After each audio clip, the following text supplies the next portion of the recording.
The scripture today is from Isaiah 55, 6 through 13. I am reading from the Inclusive Bible. Seek me, Yahweh, while I may still be found. Fall upon me while I am near. Let the corrupt abandon their ways, the evil their thoughts. Let them return to Yahweh, and I will have mercy on them. Return to God, for I will freely pardon. For my thoughts are not your thoughts, nor are your ways my ways, says Yahweh. As high above the heavens are above the earth, so high are my ways above your ways, and my thoughts above your thoughts. For just as from the heavens the rain and snow come down, and do not return there, till they have watered the earth, making it fertile and fruitful, giving seed to the sower and bread for food, so will my word be that goes forth from my mouth. It will not return to me empty, but will carry out my will, achieve the end for which I send it, and you will go out joyfully and be led in peace. The mountains and hills before you will break into cries of joy, and all the trees in the countryside will clap their hands. The cypress will grow in place of the thorn bush. The myrtle will replace the briars, and they will stand as a memorial to Yahweh, as an everlasting sign never to be destroyed.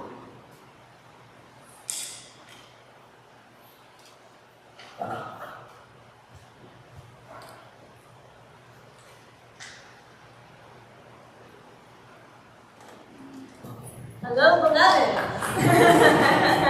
When I first came here with my dad, that was the first thing that I heard Jamie say, and I said, oh, this is home. This is a really special place. I'm so grateful to be here with you all today. As Jamie very kindly introduced, my name is Jocelyn, and I'm a climate activist and a poet, and I think that there's so much power in returning to the spoken word as a vessel for prayer and for change. And so I'm really grateful to be here with you all. And I'm going to start with a poem of mine called Remedy for Hopelessness. I hope you enjoy.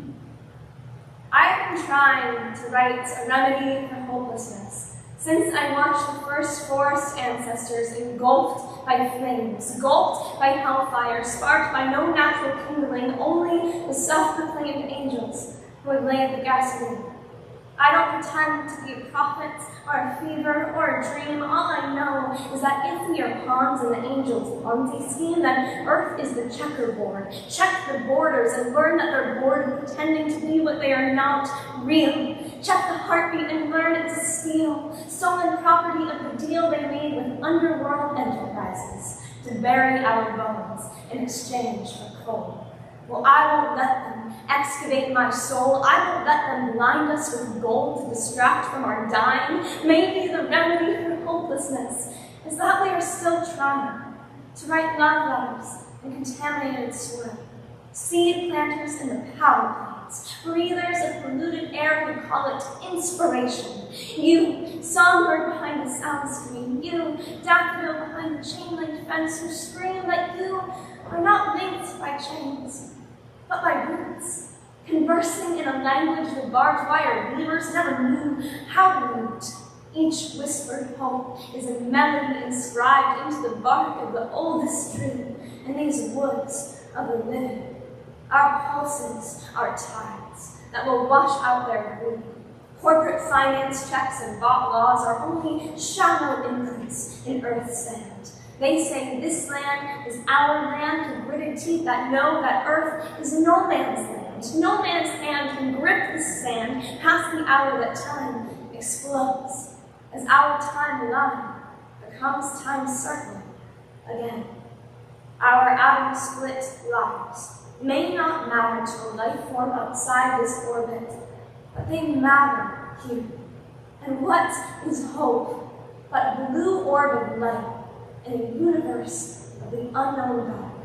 Will that definition halt our mission to tear her apart? Any murderer will tell you to leave no trace. So let it be that our menacing is visible from space. Turn your vessels to a vessel for the first spark of green. Turn your fight to bark. Learn that hope is not blind. No false prophet made. Hope will always outlast, for hope is our last survival trait. Thank you. Thank you. I come from a long line of Quakers, actually, and one of the ancestors that I'm taking most inspiration from is Lucretia Mott. Has anyone here heard of Lucretia Mott? Yes, I see some nods. Great, amazing. So she happens to be my great-great-great-great-great-grandmother. And for those of you who don't know, she was an abolitionist and a feminist and a reformer and took great power in the spirit in bringing people together and uniting for intersectional change. So this is a poem that I wrote for her called Martorella. In the silence between the pews of Cherry Street meeting rooms, I wonder if Lucretia Mott ever thought, who will my daughter be? And her daughter after that. Science did not yet recognize that our world's most intelligent species are matrilineal. The elephant, the orca, the sperm whale, but I have a feeling she knew, as the daughter of the daughter, the knowledge that is braided into every lock of a girl's hidden hair. Could she imagine me now, feminist sticker on my headphones bobbing as I bopped to I'm Just a Girl? Could she see only close-up of my eyes, hazel like hers? Or could she see the city of concrete around me as she sat at a kitchen table in 1848, drinking tea, hatching a remedy for gender inequality in a convention to challenge convention she and her friends called Seneca thoughts? Could she have known how high our ideals would scrape the sky only to realize they were built by the same hands that cut down mother trees? Did she want to kiss the scraped knee of every girl who was ever pushed down for being called bossy? Did she know that when she said, young women of America, I want you to know that women's redemption is at hand, yes, even at the doors that we would have to knock on, knock down, rebuild those doors? Could she have seen me now, her great-great-great-great-great-granddaughter, trying to build worlds in the words of spoken word poetry like she built visions in sermons, mobilized after her first son died to speak up for what was not supposed to be spoken of?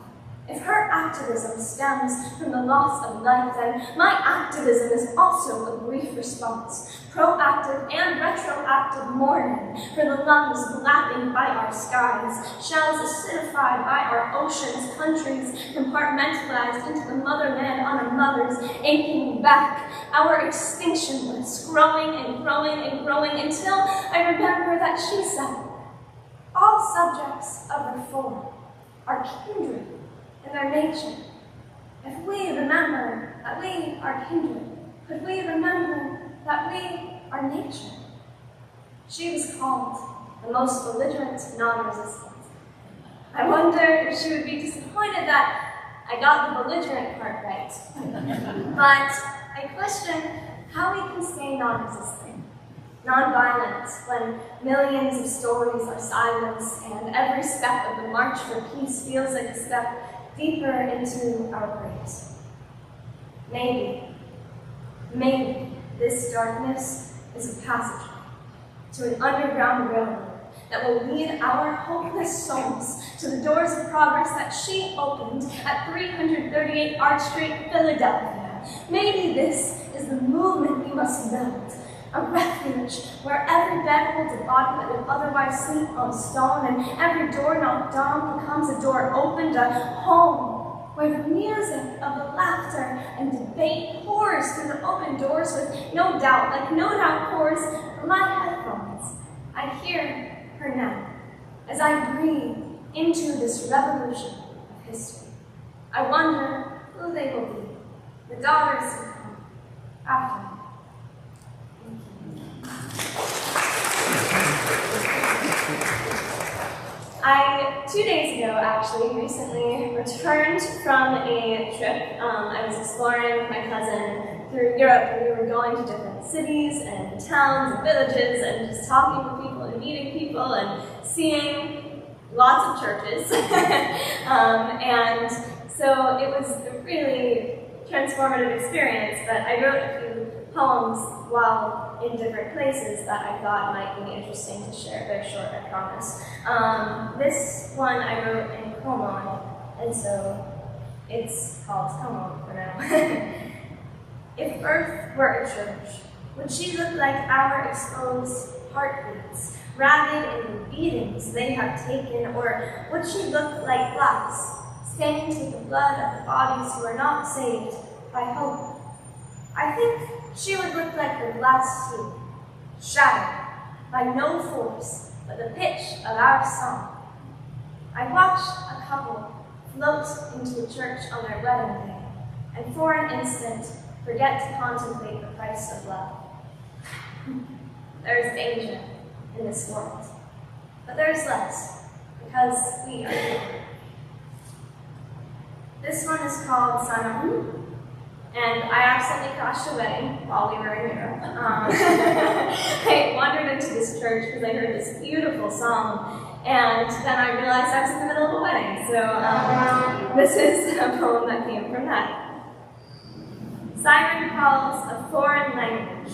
Pull me into a cathedral of the unknown. Girls in their sun-kissed dresses pin flowers to the pews like poems. Punctuation marks in a love story written by an author anonymous, even the most well-read. I sit, wrapped in the space between the lines of a poem, or perhaps a song that I did not write. And I know that the miracle that turns water into wine does not impress me nearly as much as the miracle that turns loveless bodies into loving ones. I feel the music, and though I do not understand the words, I know it is beautiful. And in a world with more funerals than weddings, I know what is beautiful is sacred. This one I wrote after cliff jumping into a mountain stream, and I was just staring and looking at mountains in the water, and I thought of this. Have you ever watched your legs hover above your body in the blue light of a mountain stream? Slow motion, feet tender from the jump, body shocked by the energy flooding out into hungry water. Gravity's cushion whispering, rest, stay suspended here. There is only so far you can fall before you return to the water where you were born. This one I wrote in Strasbourg, which is a town on the border of Germany and France. And in the 1400s, the largest cathedral then in the world of churches and cathedrals, the largest one was built in 1490. And it's also a town that has switched between France and Germany multiple times through the World Wars and was reclaimed by the Nazis in World War II. So there's a really rich history there, and I had a profound experience of standing in front of the cathedral where Hitler and the Nazis had stood, and just feeling that weight. And so this is a poem that came from that. How a cathedral becomes a triumph, becomes a sacrifice, becomes the tallest building in the known world of the masons who carved their names in 1400s graffiti. I lie on a street where Nazi bodies once pounded, and instead of giddy ghosts, I watch a light show on the scarred skin of God. This is the thesis for why we are a creative species.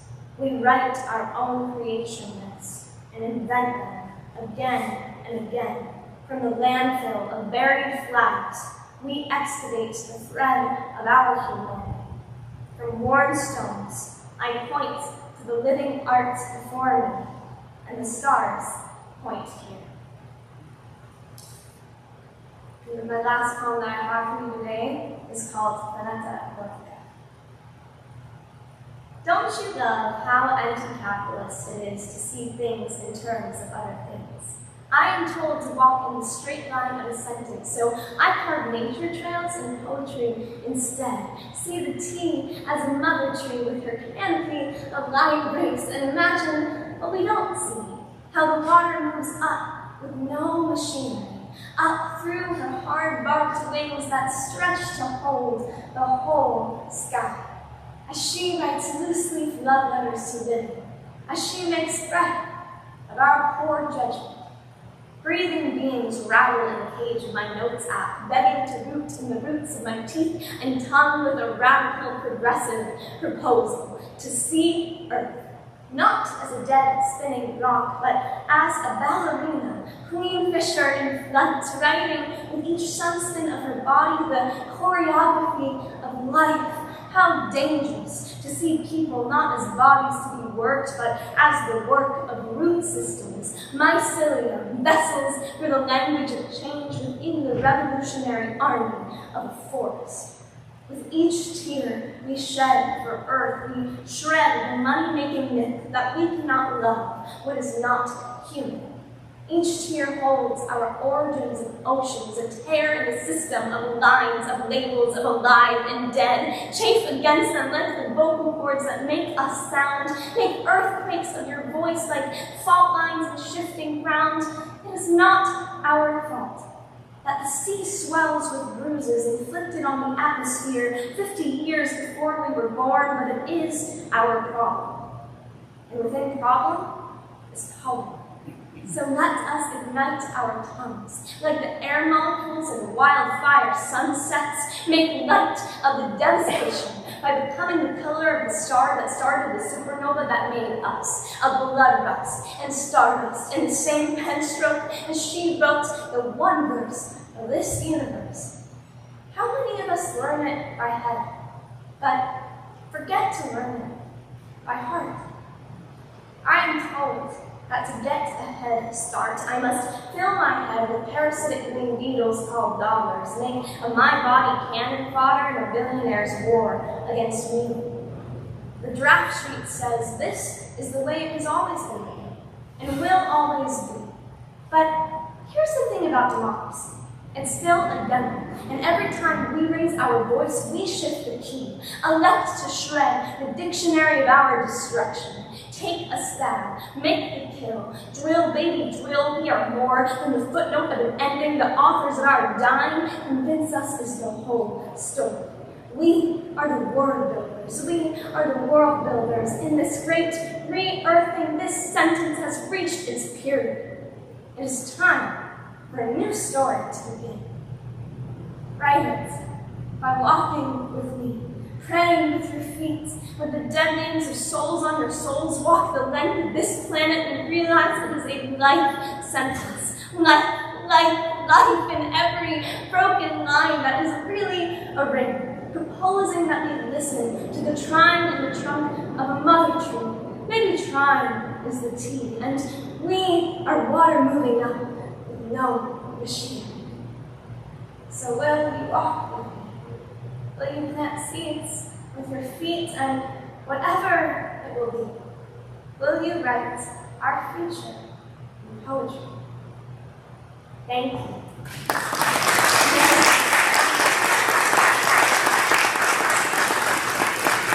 Thank you so much. It's an honor to share this sacred space with you all today. And I also just want to invite you, with the film that Jamie mentioned, I'm starting an organization called the Regeneration Foundation. And so if you liked what you heard today, then there's a newsletter that you can sign up for if you go to regeneration-foundation.org. And if you have any things you want to talk about with me, I love having conversations sparked by art. So please, I'll be here, and thank you again so much for being here together with me today. Thank you.